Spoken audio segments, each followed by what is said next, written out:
أما بعد فأعوذ بالله السميع العليم من الشيطان الرجيم من همزه ونفخه ونفثه بسم الله الرحمن الرحيم وإذا أذقنا الناس رحمة فرحوا بها وإن تصبهم سيئة بما قدمت أيديهم إذا هم يقنطون۔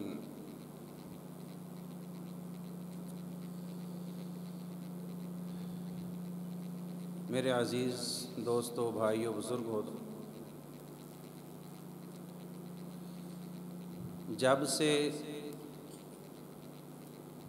انسانیت اس زمین پر آباد ہوئی ہے، اس وقت سے یہ انسانیت دو قسم کے حالات سے، دو قسم کے حالات اس کے ساتھ پیش آ رہے ہیں۔ کبھی تو آسانیاں ہوتی ہیں، کبھی پریشانیاں ہوتی ہیں، کبھی سکھ ہوتا ہے، کبھی دکھ ہوتا ہے، کبھی مال کی فراوانی ہوتی ہے اور کبھی مال کی تنگی ہوتی ہے۔ یہ دونوں کیفیتیں انسان کے ساتھ پیش آتی رہتی ہیں وقت کے گزرنے کے ساتھ ساتھ،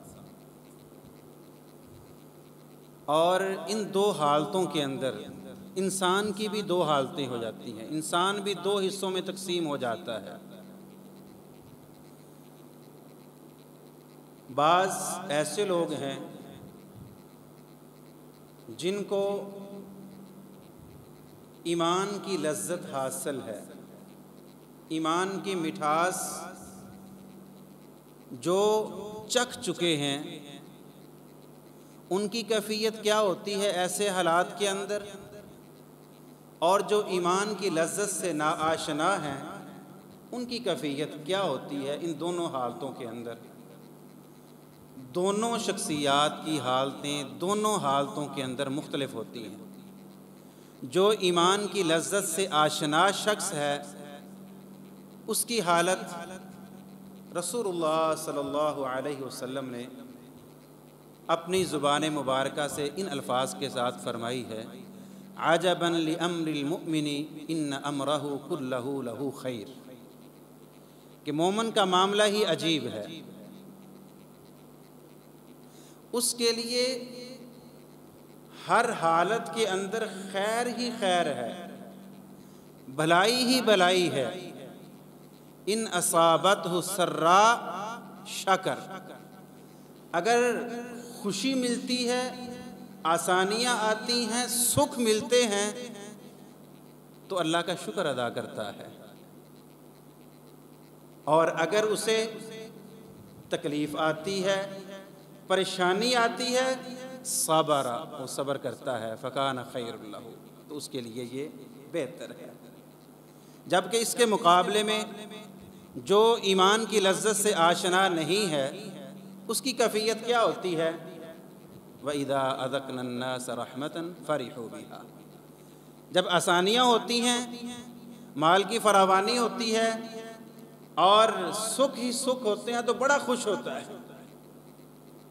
لیکن اگر ان کو کوئی مصیبت، کوئی پریشانی، کوئی دکھ آ جاتا ہے جو ان کے اپنے ہاتھوں کی کمائی ہوتی ہے، وَإِن تُصِبْهُمْ سَيِّئَةٌ بِمَا قَدَّمَتْ أَيْدِيهِمْ إِذَا هُمْ يَقْنَطُونَ، پھر نا امید ہو جاتے ہیں، نہ شکری شروع کر دیتے ہیں، پھر ان کی حالت جزا فضا کرنے والی ہو جاتی ہے، واویلا کرنے والے ہو جاتے ہیں، اور ان کی حالت تبدیل ہو جاتی ہے۔ یہ دو قسم کے لوگ ہر دور میں ہر وقت موجود ہوتے ہیں، اور یہ دو حالتیں بھی انسان کے ساتھ ساتھ چلتی ہیں۔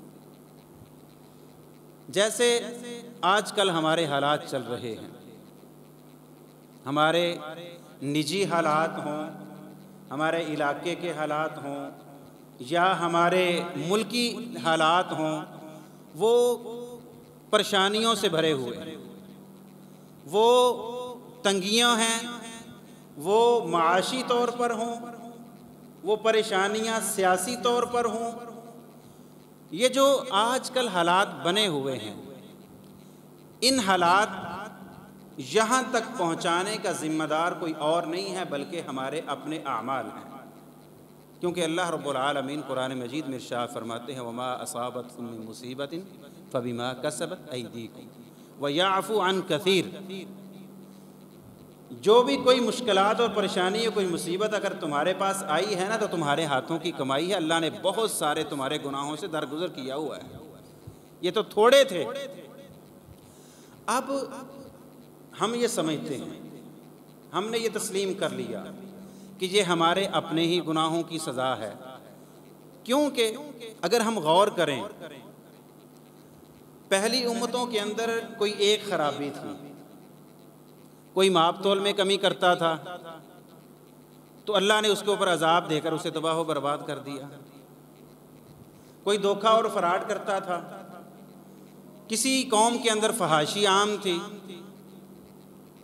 لیکن اگر آج ہم اپنے معاشرے میں غور کر کے دیکھیں تو وہ ساری برائیاں موجود ہیں کہ نہیں ہیں؟ جو ایک ایک قوم کی ہوتی تھی، ایک ایک امت کی ہوتی تھی، وہ ساری ہمارے اندر موجود ہیں، اور ان سارے حالات کا ہم خود ذمہ دار ہیں، یہ ہم نے تسلیم کر لیا۔ اب آیا ان حالات کے ہم خود ذمہ دار ہیں؟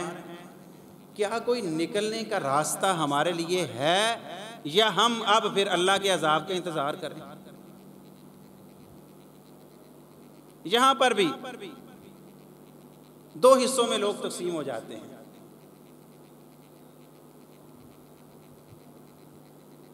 اب ان حالات کے اندر ہم نے جب یہ تسلیم بھی کر لیا، اور آپ نے سنا ہوگا لوگوں سے کہتے ہوئے بھی، اب ہمارا اللہ ہی حافظ ہے، اب ہمارے حالات بہتر نہیں ہو سکتے، کیونکہ ہمارے اندر جس کو جتنا موقع ملتا ہے، یہ صرف باتیں ہیں کہ فلاں یہ کرتا ہے، فلاں یہ کرتا ہے، فلاں یہ کرتا ہے، جس کو جتنا موقع ملتا ہے وہ کسر چھوڑتا نہیں ہے، وہ اپنی استطاعت کے مطابق اس گناہ کے اندر شامل ہو جاتا ہے۔ وہ چھوٹی لیول کا ہو تو چھوٹا کرے گا، بڑا ہوگا تو بڑا کرے گا۔ اب بعض لوگ کہتے ہیں جی اب پاکستان یا ہمارے ملک کے حالات بہتر نہیں ہو سکتے۔ آیا ان حالات کے اندر اسلام ہمیں کچھ ہماری رہنمائی کرتا ہے کہ نہیں کرتا؟ کیا کوئی امید کی کرن ہے کہ ہمارے حالات بہتر ہو جائیں یا نہیں ہے؟ جس طرح ایک راکھ کا ڈھیر ہوتا ہے نا، اس کے اندر ایک چنگاری ہوتی ہے، راکھ کا پورا ڈھیر ہوتی ہے، اس کے اندر صرف ایک چنگاری ہوتی ہے، اگر اس کو صحیح طریقے سے ہوا مل جائے نا تو وہ آگ کا پہاڑ کھڑا کر دے گی۔ سیم یہی کیفیت ہے انسان کی بھی۔ لیکن اس راہ کو اب ختم کیسے کرنا ہے، اس انگاری تک پہنچنا کیسے ہے، یہ ہر ایک کے بس کی بات نہیں ہے۔ تو گویا کہ اب ہمارا جو ہے وہ اعمال کی وجہ سے ایک راکھ کا ڈھیر بن چکے ہیں، لیکن ایک انگارہ موجود ہے، وہاں تک کیسے پہنچا جائے گا؟ یا ہم نا امید ہو کے مایوس ہو کے بیٹھ جائیں، بس اللہ کا عذاب کا انتظار کریں کہ بس اب ہماری حالت جو ہے وہ ختم ہو گئی ہے کیونکہ ساری خرابیاں ہمارے اندر نہیں؟ ایسی بات نہیں ہے۔ یہ الفاظ مت کہیں، اپنی زبان سے یہ الفاظ نہ نکالیں، یہ اللہ کی ناراضگی کا ذریعہ بنیں گے کہ اب ہمارا کچھ نہیں ہو سکتا، اب اللہ کے عذاب کے علاوہ کوئی صورت نہیں ہے، یہ اللہ کی ناراضگی کا باعث بنے گے۔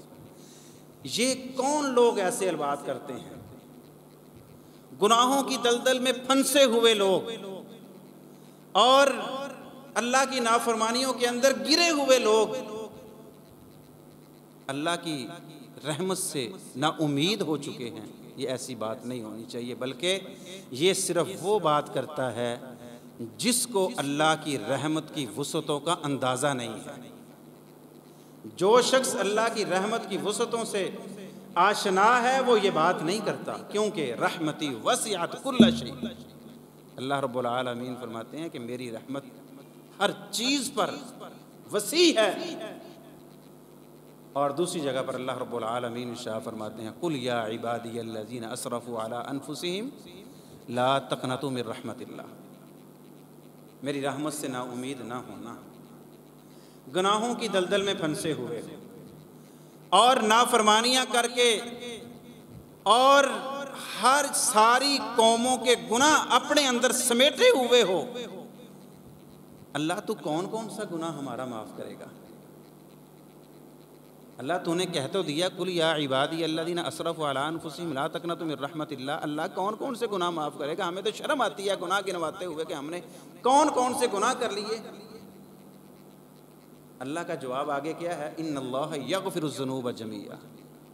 میرے بندے تو آتے صحیح نا، آؤ تو صحیح میرے در پہ۔ ان اللہ یغفر الذنوب جمیعا، اللہ تمہارے سارے گناہ معاف کر دے گا، تو آ تو جا۔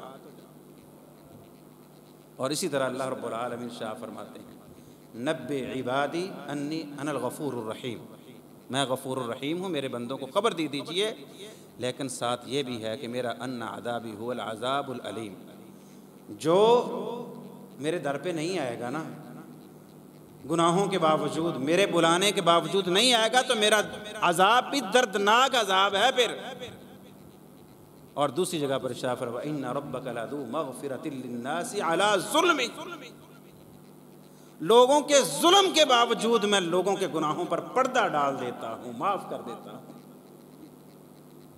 لیکن ساتھ یہ بھی فرما دیا کہ اللہ کی پکڑ بھی بڑی سخت ہے، جو نہیں آئے گا، ان حالات کو یہاں تک پہنچانے والے بھی خود اللہ کے بلانے کے باوجود نہیں آئیں گے، پھر اللہ کا عذاب بھی بڑا سخت ہوگا۔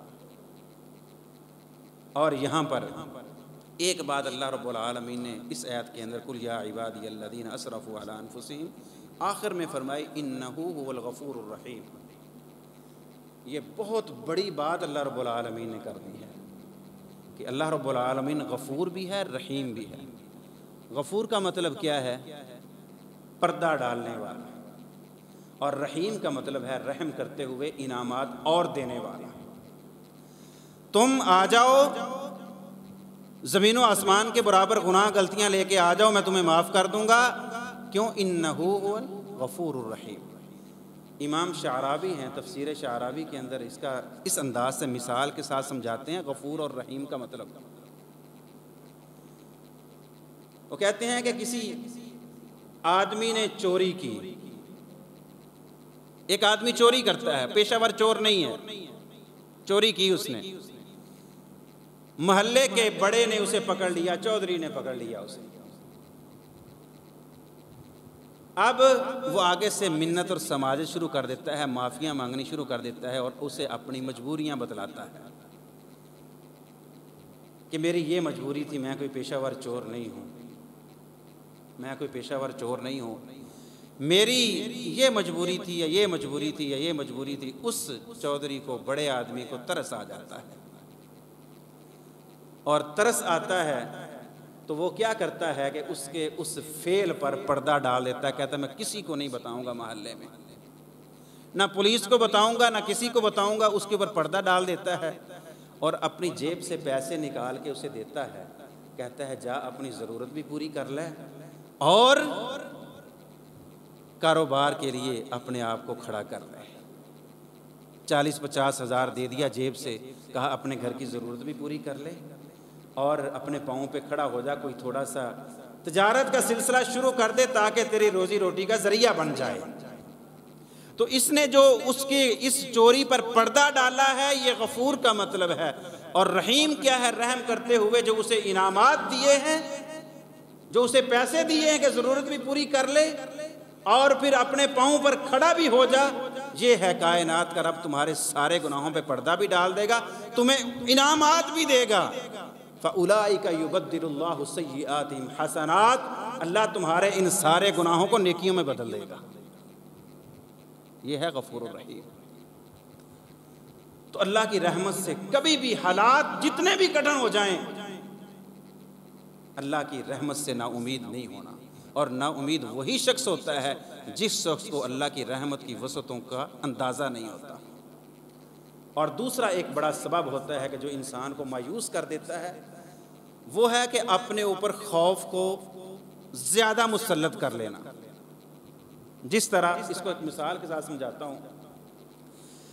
ایک بندہ کسی کے ساتھ کسی کے ہاں کام کرتا ہے، کوئی غلطی ہو جاتی ہے، اب وہ غلطی کرنے کے بعد اپنے صاحب کے سامنے نہیں آتا، دور رہتا ہے، نظروں کے سامنے آنے سے بچتا ہے کہ اگر میں اس کے سامنے آ گیا اور اسے پتہ چل گیا کہ میں نے یہ غلطی کی ہے تو مجھے یا کیا کرے گا، نوکری سے نکال دے گا، یا کوئی سزا دے گا، یا پولیس کے حوالے کر دے گا، یا یہ کر دے گا، وہ کر دے گا۔ وہ ڈر سے کیا ہوتا ہے، اپنے ہی جو مالک ہوتا ہے یا صاحب ہوتا ہے یا جس نے اسے کام پر رکھا ہوتا ہے اس کے سامنے آنے سے کتراتا ہے۔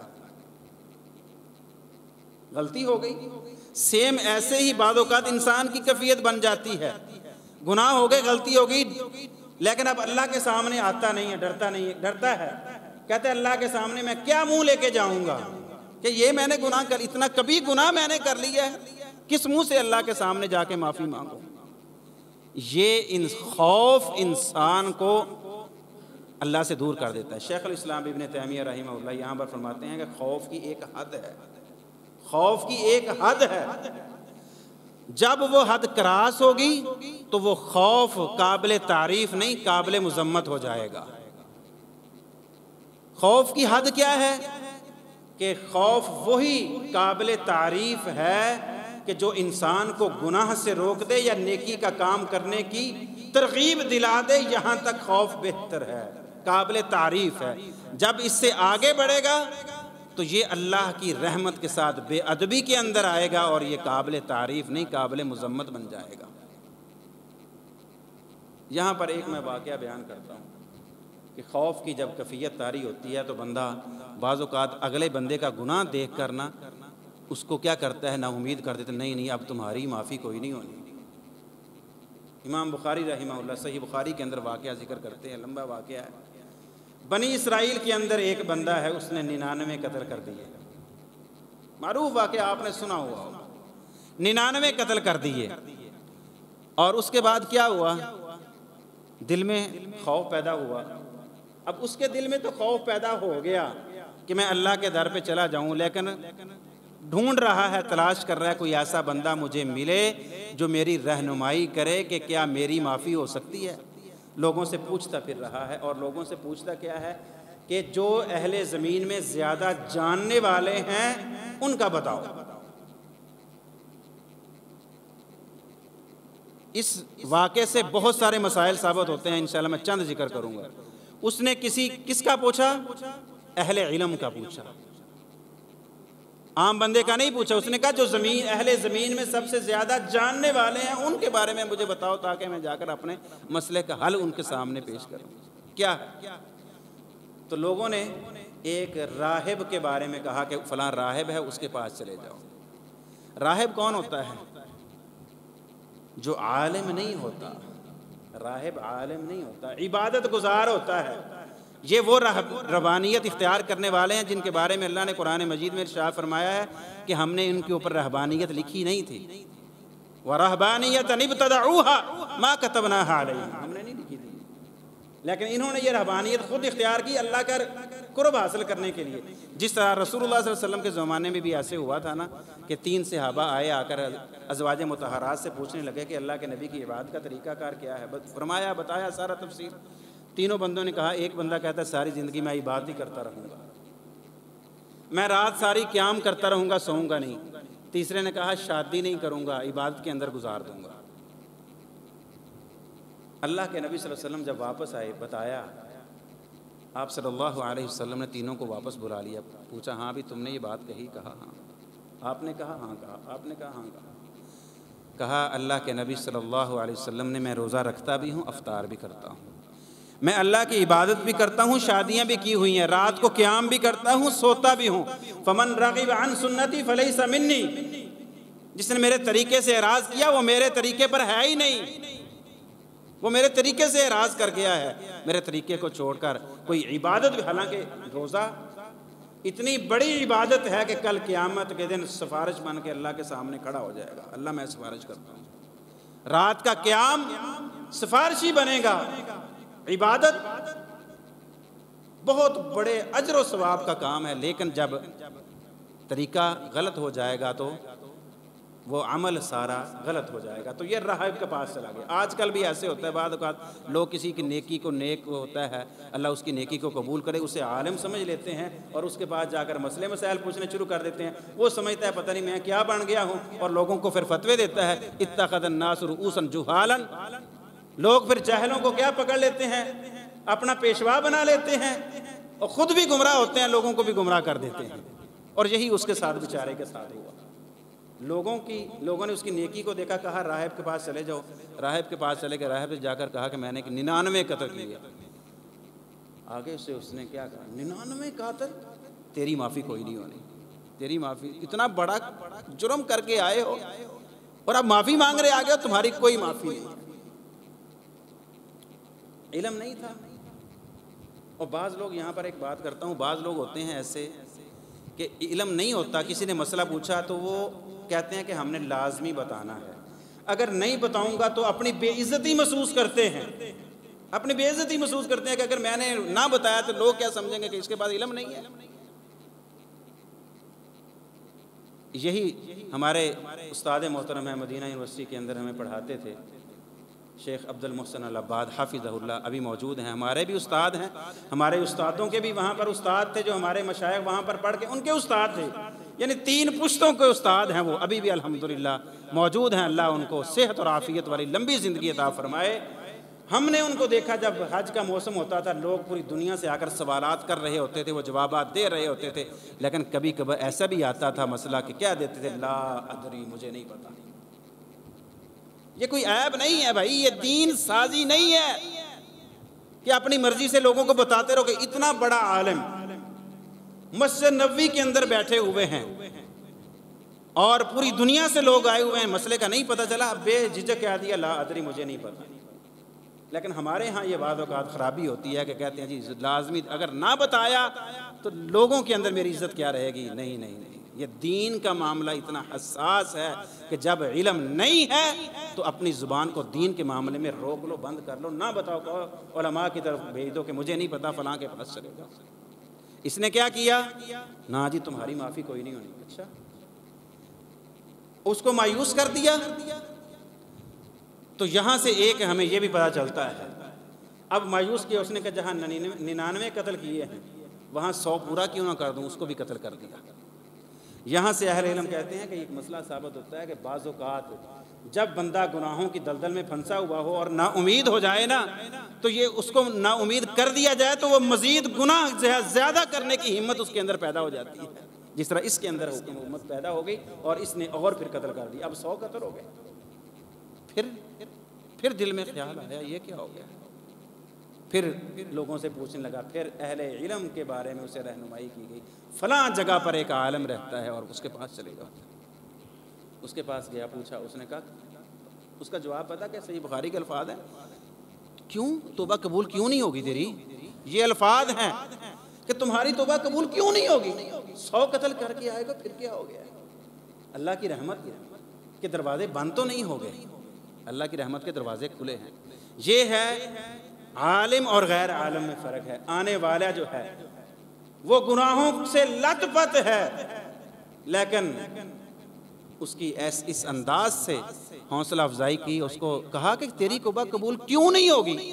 تیرے لیے دروازے کھلے ہیں توبہ کے، جا اپنا علاقہ چھوڑ، نیک لوگوں کی بستی میں چلا جا اور وہاں جا کر توبہ کر، اللہ تیری توبہ قبول کر لے گا۔ توبہ کے دروازے بند نہیں ہوئے۔ اب کیا ہوا، وہ چل پڑا، ابھی تھوڑا ہی چلا تھا کہ موت کا وقت آ گیا، اور یہاں پر یہ الفاظ ہیں کہ جب موت کا وقت آیا، موت کی غشی طاری ہوئی، تو اس نے اپنا سینہ اس بستی کی طرف کر دیا، موت کی سکرات الموت کے اندر جس بستی کی طرف جا رہا تھا یہ تڑپ تھی اپنی بخشش مانگنے کی کہ اس طرف سینہ گھسیٹ کے کر دیا تاکہ کل لکھا جائے کہ اس طرف جا رہا تھا۔ اب فرشتے آ گئے، رحمت کے فرشتے بھی آ گئے، عذاب کے فرشتے بھی آ گئے۔ رحمت کے فرشتے کہتے ہیں ہم نے لے کے جانا ہے، عذاب کے فرشتے کہتے ہیں ہم نے لے کے جانا ہے۔ 100 بندوں کا قاتل ہے، کہتے ہیں 100 بندوں کا قاتل ہے، آپ کیسے لے کے جاؤ گے؟ اور رحمت والے فرشتے کہتے ہیں بھائی وہ توبہ کر چکا ہے، وہ جا رہا ہے، کہتے ہیں اس نے کبھی نیکی نہیں کی، 100 بندوں کا قاتل ہے، کوئی ایک نیکی نہیں کی۔ اللہ نے فرشتہ بھیج دیا، فیصلہ ہو گیا کہ زمین کی پیمائش کر لو۔ جب زمین کی پیمائش کی تو ایک بلشت زیادہ نکلی جس طرف سے آ رہا تھا، اور ایک بلشت کم نکلی جس طرف جا رہا تھا۔ اب یہاں پر ایک نقطہ یہ بھی ہے کہ فرشتے جو ہیں، فرشتے ان کے اجتہاد کے اندر بھی اختلاف ہو سکتا ہے، لیکن فیصلہ کن بات وہ اللہ کی ہوگی۔ ہمارے ہاں بھی اگر دونوں کی دلیلیں موجود ہیں، 100 بندوں کا ایک نیکی نہیں کی، دلیل بڑی مضبوط ہے۔ دوسری کیا ہے؟ توبہ کر چکا ہے، دلیل یہ بھی مضبوط ہے۔ اور بعض اوقات ایسے بھی ہوتا ہے کہ 2 احادیث آ جاتی ہیں، تعارض والی ہوتی ہیں، بندے کو ظاہر کیا پتہ چل رہا ہوتا ہے کہ یہ تعارض والی ہیں، لیکن حقیقت میں ہوتا نہیں ہے۔ تو اب فیصلہ کس بات پر ہوگا؟ جو اللہ کے قرآن میں ہوگا یا محمد رسول اللہ صلی اللہ علیہ وسلم کے فرمان میں ہوگا؟ اور بعض اوقات زمینی حقائق کو دیکھ کر بھی فیصلے کیے جائیں گے۔ یہاں پر دلیلیں دونوں کی ہیں، تو اب کیا زمینی حقائق کو دیکھا جا رہا ہے کہ زمینی حقائق کس کے ساتھ ہیں؟ تو زمینی حقائق جب دیکھے گئے تو پھر اللہ کی رحمت والے فرشتے لے گئے۔ اب یہاں پر اس واقعے نے ہمیں کیا بتلایا کہ جتنا مرضی گناہ ہو، خوف اپنے اوپر زیادہ مسلط کر کے اللہ کی رحمت سے نہ خود نا امید ہو، نہ لوگوں کو نا امید کریں۔ اور داعیان کے لیے، جو اللہ کے دین کی طرف لوگوں کو بلانے والے ہیں، ان کے لیے بھی ایک نصیحت چھوڑی ہے کہ اگر مسئلے کا علم ہے تو بتا دو، نہیں تو اہل علم کی طرف روانہ کر دو۔ اگر نہیں کرو گے تو پھر اس کا خمیازہ کیا ہوگا؟ خود بھی گمراہ ہوگے، اس بیچارے کی زندگی کو بھی برباد کرو گے، اور خود بھی ہو سکتا ہے کہ وہ الٹا اسی طرح عمل کرے جس طرح اس نے کر دیا تھا۔ اور اسی طرح تیسری بڑی وجہ جو انسان کو اللہ سے نا امید کر دیتی ہے اور دور کر دیتی ہے، مایوس کر دیتی ہے، وہ صبر کی کمی اور جلدی دعا کی قبولیت کو چاہنا، طمع اور لالچ کرنا کہ میری دعا جلدی قبول ہو جائے۔ یہ 2 چیزیں اتنی ہیں، اہم ہیں کہ اگر صبر نہیں ہے انسان نا امید ہو جاتا ہے، جلدی قبولیت کی طمع ہے تب بھی انسان نا امید ہو جاتا ہے۔ اگر صبر ہے اور نتائج وہ اللہ کے سپرد ہیں تو اللہ کی رحمتوں کی بارشیں ہوتی ہیں۔ اس پر میں 2 واقعے دونوں لحاظ سے بیان کرتا ہوں آپ کے سامنے۔ حضرت ام سلمہ رضی اللہ تعالی عنہا، ان کا خاوند فوت ہو گیا۔ بڑا پیار کرنے والے، بڑا خیال رکھنے والے حضرت ام سلمہ کہتی ہیں کہ میں نے پورے مدینے میں نظر دوڑائی، مجھے کوئی ایسا شخص نظر نہیں آیا جو ابو سلمہ سے بہتر ہو۔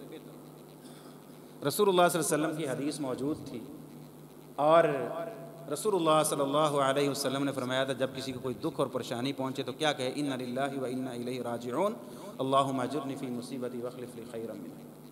اللہ اس سے بہتر عطا فرمائے گا۔ کہتے ہیں میں نے حدیث بھی پڑھی ہوئی تھی، سنی ہوئی تھی اللہ کے نبی صلی اللہ علیہ وسلم سے، پورے مدینے میں دیکھا مجھے کوئی نظر ہی نہیں آیا۔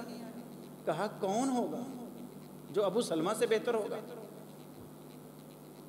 ایک تو اتنا اچھا خامد فوت ہو گیا، صدمہ اتنا زیادہ، صبر کیا، واویلا نہیں کیا، جزا فضا نہیں کی، صبر کیا، اور دوسرا نتائج سامنے نظر نہیں آ رہے، نتیجہ سمجھ نہیں آ رہا اس دعا کا نتیجہ کیا ہوگا، کیونکہ بندہ ہی کو نہیں نظر آ رہا جو اتنا اچھا ہو، خامد بنے، لیکن نتائج اللہ کے سپرد کر دیے اور دعا پڑھ دی۔ اور کیا فرماتی ہیں کہ ابھی میری عدت ختم ہوئی تھی تو امام الانبیاء نے نکاح کا پیغام بھیج دیا۔ یہ صبر اور نتائج اللہ کے سپرد کرنے کا نتیجہ یہ ہوا کہ وہ مدینہ میں ڈھونڈ رہی ہیں، کسی صحابی کو دیکھ رہی ہیں کہ کوئی ایسا صحابی ہو جو میرا خامد بنے، لیکن نظر کوئی نہیں آیا۔ اللہ نے صحابی نے امام الانبیاء کو خامد بنا دیا۔ یہ ہے صبر اور نتائج اللہ کے سپرد کرنا، اور جزا فضا کرنا، اپنی زندگی بھی برباد کرنا اور دنیا بھی جہنم بنا لینا، آخرت بھی جہنم بنا لینا، جو بے صبری کرتے ہیں۔ ایک عورت تھی، وہ قبر کے اوپر بیٹھی ہوئی رو رہی ہے، جزا فضا کر رہی ہے، واہ ویلا کر رہی ہے۔ اللہ کے نبی صلی اللہ علیہ وسلم کا گزر ہوا، رسول اللہ صلی اللہ علیہ وسلم نے اسے صبر کی تلقین کی۔ آگے سے پتہ جواب کیا ملا؟ آپ کو ہمارے دکھ کا کیا احساس؟ آپ کو دکھ پہنچے نا جو مجھے پہنچا تھا، لگ پتہ جائے گا۔ آج کل بھی لوگ کیا دیتے ہیں نا، کسی سے بندہ کہنا یار صبر کرو، مصیبت تھی، قسمت تھی، آ گئی ہے، صبر کرو۔ آپ کو یہ پہنچے نا تو لگ پتہ جائے آپ کو ہمارے اوپر کیا مصائب اور مشکلات آئے ہوئے ہیں۔ یہی الفاظ اس نے کہہ دیے۔ اللہ کے نبی صلی اللہ علیہ وسلم چلے گئے، وہاں پر کھڑے ہو کے اسے ڈانٹنا شروع نہیں کر دیا، وہاں سے چلے گئے۔ بعد میں کسی نے بتایا پتہ کس کو جواب دیا تھا؟ کہا کون تھے؟ کہا رسول اللہ صلی اللہ علیہ وسلم۔ غم کا یہ عالم تھا کہ پہچان ہی نہیں سکی کہ اللہ کے نبی ہیں۔ بھاگی بھاگی گئی، اللہ کے نبی صلی اللہ علیہ وسلم کے گھر پہنچ گئی۔ کہا اللہ کے نبی معذرت چاہتی ہوں، میں پہچان نہیں سکی۔ اللہ کے نبی صلی اللہ علیہ وسلم نے فرمایا الصبر عند صدمۃ الاولی،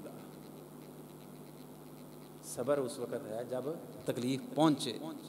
اب سارا کچھ کرنے کے بعد بندہ کہے کہ میرا تو صبر ہی ہے، یہ نہیں ہے۔ تو صبر کرنا اللہ کی رحمتوں کا ذریعہ ہے، اللہ کی قربتوں کا ذریعہ ہے، اور اللہ کی طرف امید کے بڑھنے کا ذریعہ ہے۔ تو آج کے جو حالات ہمارے بن چکے ہیں یہ ہمارے اپنے گناہوں کی وجہ ہی سے ہے، لیکن ہمیں ان ساری چیزوں کو مدنظر رکھتے ہوئے اللہ کی طرف پلٹنا ہے، اللہ کی طرف آنا ہے۔ اللہ کی رحمت کی وسعتوں سے نا امید نہ ہو، اللہ کی رحمت کے دروازے کبھی بند نہیں ہوتے۔ پلٹ آئیں، لوٹ آئیں، اللہ انشاءاللہ حالات بہتر کر دے گا انشاءاللہ۔ لیکن ہمیں اپنا معاملہ سیدھا کرنا پڑے گا، جیسے اس 100 بندے کو قتل کرنے والے نے اپنا معاملہ سیدھا کیا۔ ہم آج کل ہماری کیفیت کیا ہوتی ہے؟ نہ ہم اپنی مجلسیں چھوڑنے کے لیے تیار ہیں، نہ دوستی یاریاں، نہ گناہوں کی محفلیں چھوڑنے کے لیے تیار ہیں، اور کہتے ہیں ہم توبہ کرتے ہیں، ہماری توبہ قبول ہی نہیں ہوتی۔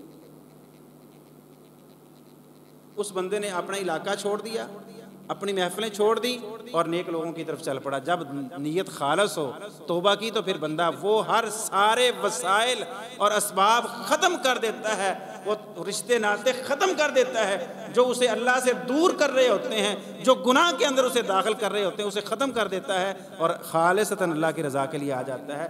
اور یہ جو واقعہ ہے 100 بندے کے قاتل کا، یہ ہمیں ایک بہت بڑی بات سمجھا گیا کہ اللہ کے ساتھ مخلص ہو جاؤ، بس لوگوں کی باتوں کی پرواہ نہ کرو، اللہ کے ساتھ مخلص ہو جاؤ۔ اللہ اگر معاف کرنے پہ آگے، اللہ زمین کو سکیڑ دے گا۔